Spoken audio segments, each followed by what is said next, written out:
The scene starts with Attorney Kim. It shows up he is a prisoner because we remember that Attorney Kim accepted to take the fall for Jisoo's accident, and Taeyu will pay him money and make him the CEO of one of subsidiaries.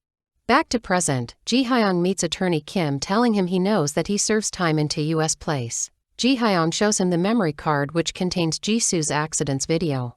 That's the same memory card which Attorney Kim threw it away. It's the only evidence that proves Kim's innocence. When Kim is about to take the memory card, Ji Hyung breaks it and telling him that he deserves what has happened to him, and then Ji Hyung leaves. The commissioner declares that an arrest warrant is issued for Taeyu, and the government officials who helped him are arrested. While Taeyu is in a critical condition and regains his consciousness, his father has stepped down from his position as a Thai King's chairman.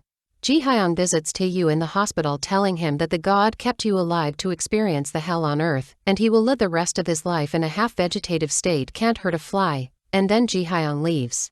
Yi-jae visits Jisoo's grave. He is crying a lot on late Jisoo, and then he leaves.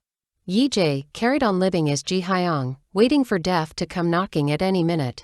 Yi-jae became an active detective arresting the culprits. At one of Ji Hyung's chasing for criminals, when Ji Hyung is about to get killed by a criminal, Ji-hoon intervenes and saves Ji Hyung. Ji-hoon got injured and goes to the hospital. Ji-hoon's daughter and his wife come to visit him. Ji-hoon's family is crying when they see Ji-hoon. Ji Hyung takes Ji-hoon's daughter, Sol-ji to get some snacks.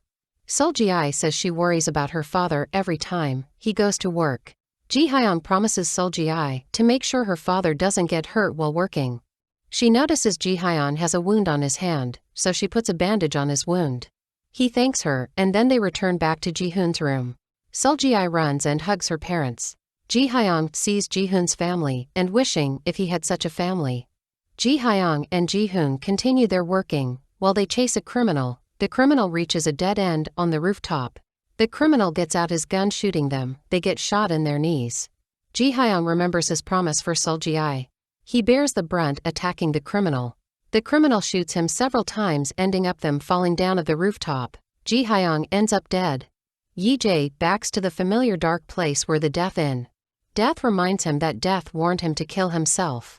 Yi-jae justifies for what he did that he sacrificed himself to save somebody else's life. Death shocks him with an unexpected question asking him who is he? Death is laughing, and before Yi-jae answers, Death shoots him sending to his next life. Yi-jae's new body is a homeless man. Yi-jae realizes why Death was laughing. Yi-jae takes some coins to attend Detective Ji Hyung's funeral. Jump to Taeyu's room at the hospital where Taeyu smirks watching the news airing that Detective Ji Hyung got killed while he chased a criminal.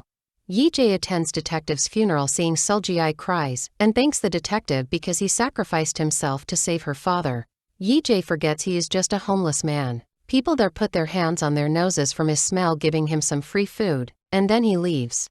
While Yi-jae is leaving, he sees Ji-hoon cry saying it was his fault. Yi-jae pats his shoulder saying it wasn't his fault. Ji-hoon yells at him saying, "Who gives you the right to say that?" At this moment Yi-jae remembers Death's question, who is he? Yi-jae doesn't know the answer. He remembers all his deaths that he experienced, all his previous lives, but he didn't. Who is he really? Yi-jae remembers Jisoo's words, people who are really happiest, those who really know themselves. Yi-jae finally realizes that all those deaths and lives weren't meaningful if he could no longer live as his true self. Yi-jae sees the orb. He wants to stop this curse for some moments at least. He tries to escape, but he fails, ending up falling down the stairs dead. Yi-jae back to the dark place. Yi-jae tells Death to hurry up shooting him saying he just needs to die 2 times to end this curse. Death reminds him that Death warned him the pain of death will get worse each round. Death says that the lies waiting him at the end are more painful that he was being imagined, and then Death shoots him. Yi-jae's new body is that man who threw himself in front of a car and Taeyu hit him with his car, ending up dead in front of Yi-jae on his way to interview at Taekong. It seems the threads gather and intertwine in a strange and unique way. The orb quickly reaches this time. Yi-jae's new body is an office worker. This man was living the life that Yi-jae so badly wanted to live. This man was employed, married, and had a family of his own as long as Yi-jae's dreamed. But one day, this man received a termination notice. In vain, this man becomes out of work, divorced, and had no family. He became completely lonely and miserable person washing for death. This man ended just the same Yi-Jae's ending, lonely, desperate and heartbroken, just like Yi-Jae, and he chose the same Yi-Jae's choice, suicide. At the scene of this man's death, everyone looked at the scene from their own point of view. Yi-Jae saw this man, not just a reason for his failure at Taekong, but the failure at his life. Even when Yi-Jae decided to end his life, he held this man responsible for his failure, saying because of this man he couldn't get a proper job. Taeyu felt as a god when this man asked for his help, but actually this man was looking at death behind him. Yi-Jae returns to the dark place, and he is exhausted. Death says all human that death has punished them ended up wanting to turn everything back. Death mocks him that he insulted death and tried to change the rules of game, but the result, he just wants to turn everything back. Yi-Jae challenges death saying his same sentence which led to his punishment. Death is merely a means of ending the pain he's in. Death gets angry and shoots him to send him to his last life.